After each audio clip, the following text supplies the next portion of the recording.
Here are the Vikings now to start their next drive. These guys had to punt last time. It has not been a very fruitful game offensively thus far.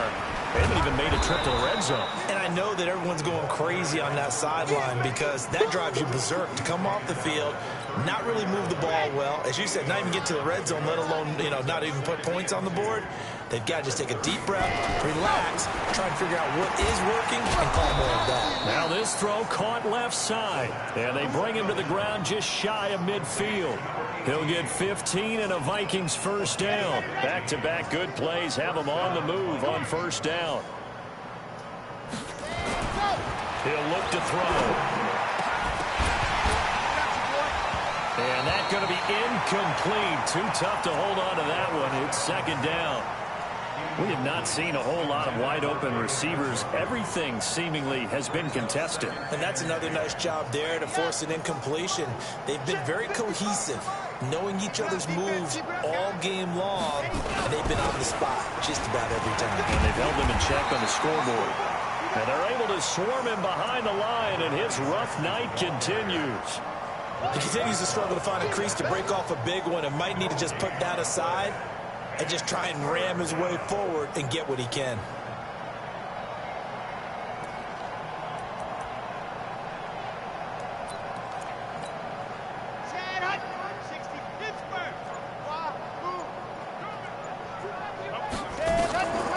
They'll look to throw. And for the fourth time tonight, it's an interception. Picked off at the 39. And his guys are going to take over at the 39-yard line.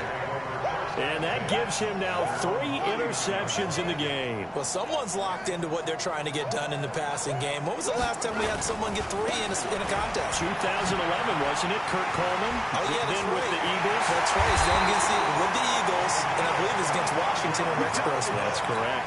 25 yards the pickup there, and also a first down. From Viking territory now, they'll come up 1st and 10 at the 37-yard line. Right back to him on first down. And a nice move will yield nothing as he's stopped behind the line. That's going to go as a loss of a yard, and it'll be second down.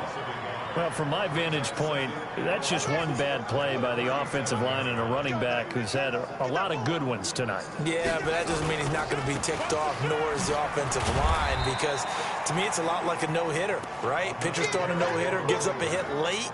You're so close to accomplishing everything you want and don't quite get it done. They'll come back with a vengeance on the next play. Now back to throw. These guys man the crossing route. And they do get him down, but not before he's able to slip it inside the 5-yard line. They're able to convert on third down, and that sets up a 1st and goal.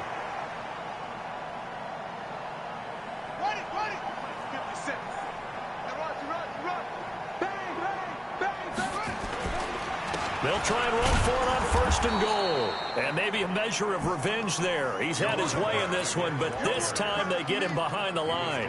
It'll be a loss of a yard, and that'll bring up a 2nd and goal.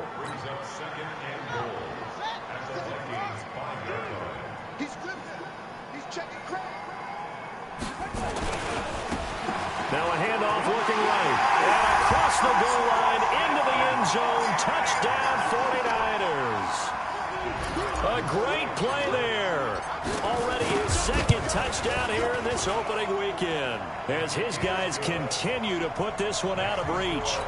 Extra point right down the middle, and the lead will swell by 1 more. Out is the kickoff unit as they run up and send this one away. And this will be a touchback as that sails over the end line.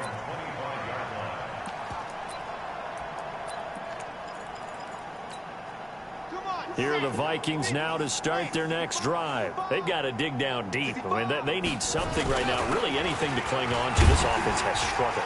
Partner, join me in a walk to their locker room at the half, okay? Because I think what we would have seen is an offensive coordinator and his assistant coaches getting together with all their positions, then coming together as a group, going over adjustments, and then the head coach coming in and just screaming, "Wake up." Yeah. Let's get moving, guys. I'm kind of glad we weren't in there at halftime, actually. You think you might have turned it on us, too? Yeah, but right now, whatever was said hasn't been working. Now a quick slant as the throw's complete. And he slips up past the 45 before being tackled.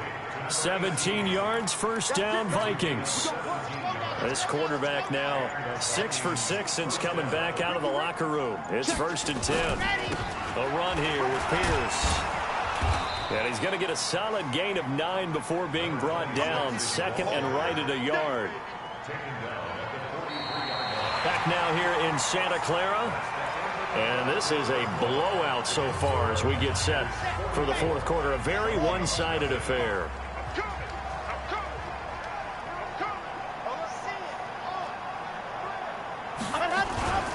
They go again with Pierce. And here he'll be brought down a little shy of the 35 at the 36. That one a first down pickup of 8. They're making it look easy out there. Another first down. So far on this drive, let me do this little bit of math here. 4 plays, 3 first downs. That's a pretty good recipe for success.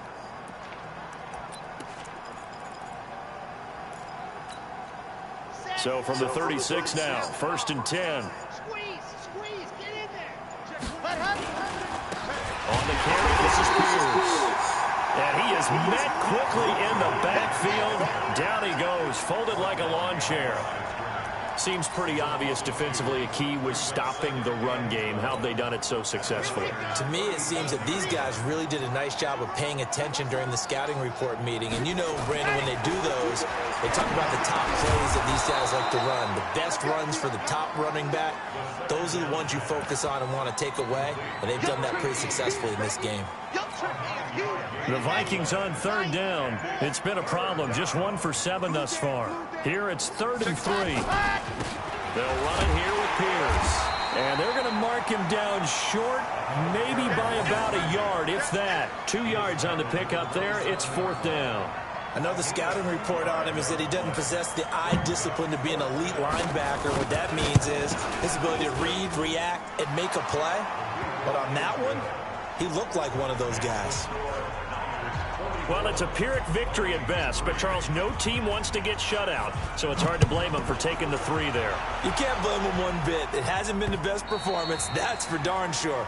But there is something to be said for fighting to avoid the goose egg, and they're at least trying to finish out strong.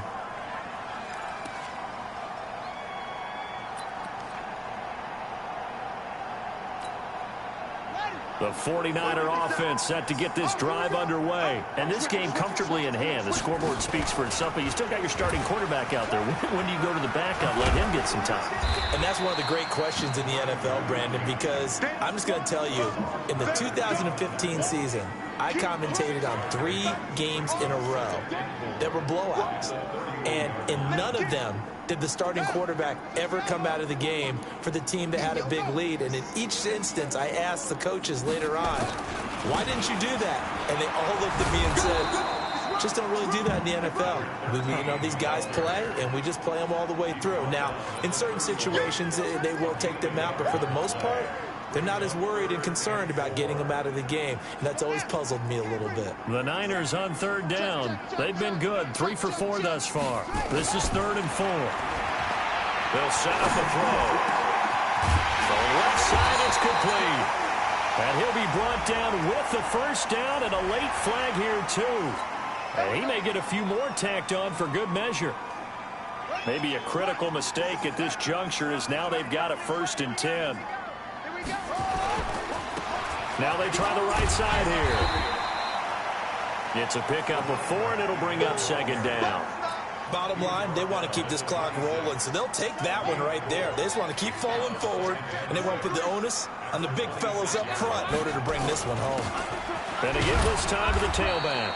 And he'll be tackled at the 23 after a gain of 3. An extra defender in the secondary for the Vikings here on 3rd down. Just 2 minutes remaining here in the 4th quarter of what has been a one-sided affair. Now a handoff looking right. Oh, he's got a little daylight. And they work this near the 5. He'll be stopped at the 6. They're able to convert on 3rd down, and that sets up a 1st and goal. Do my eyes deceive me, or is he getting stronger as this game moves along? Burst seems just as good here in the fourth as it was way back in the first, doesn't it? I do believe someone put a lot of time in the offseason and continues to condition during the season in order to continue to carry the ball at this rate. And they get him down at the 1. He had the broken tackle, but ultimately could not get into the end zone. When you look at the geography we're staring at, this part of the field, don't you always think of big backs carrying the football, bruisers trying to pound it in? Instead, look at a little more of a scat back type, and he's trying. And he will get into the end zone. It's another touchdown. This thing is ugly. I think all teams probably like seeing that schedule for the first time, looking at week 1. Oh, good, we're at home. This is why you want to be home in week 1. They're looking sharp. And I agree with you totally. That's what you want, but there carries a little extra pressure with that as well, because you and I both know protecting the home field, winning your home games is paramount in this league. So you go into it, yeah, we want it, but now you actually have to go out and prove it. Yeah, two sides to that coin, and looking like they're going to protect it here in this one.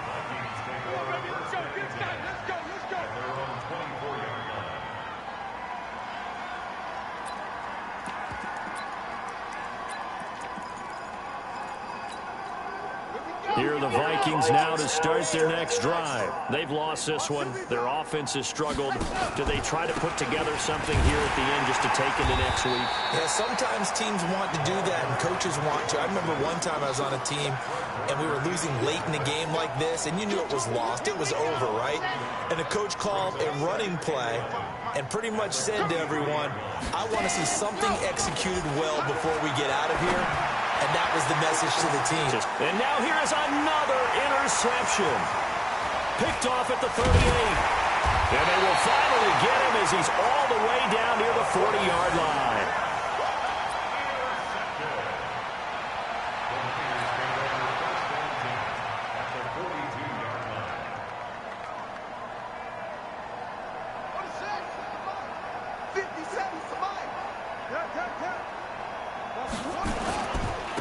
And he'll give it here to his running back.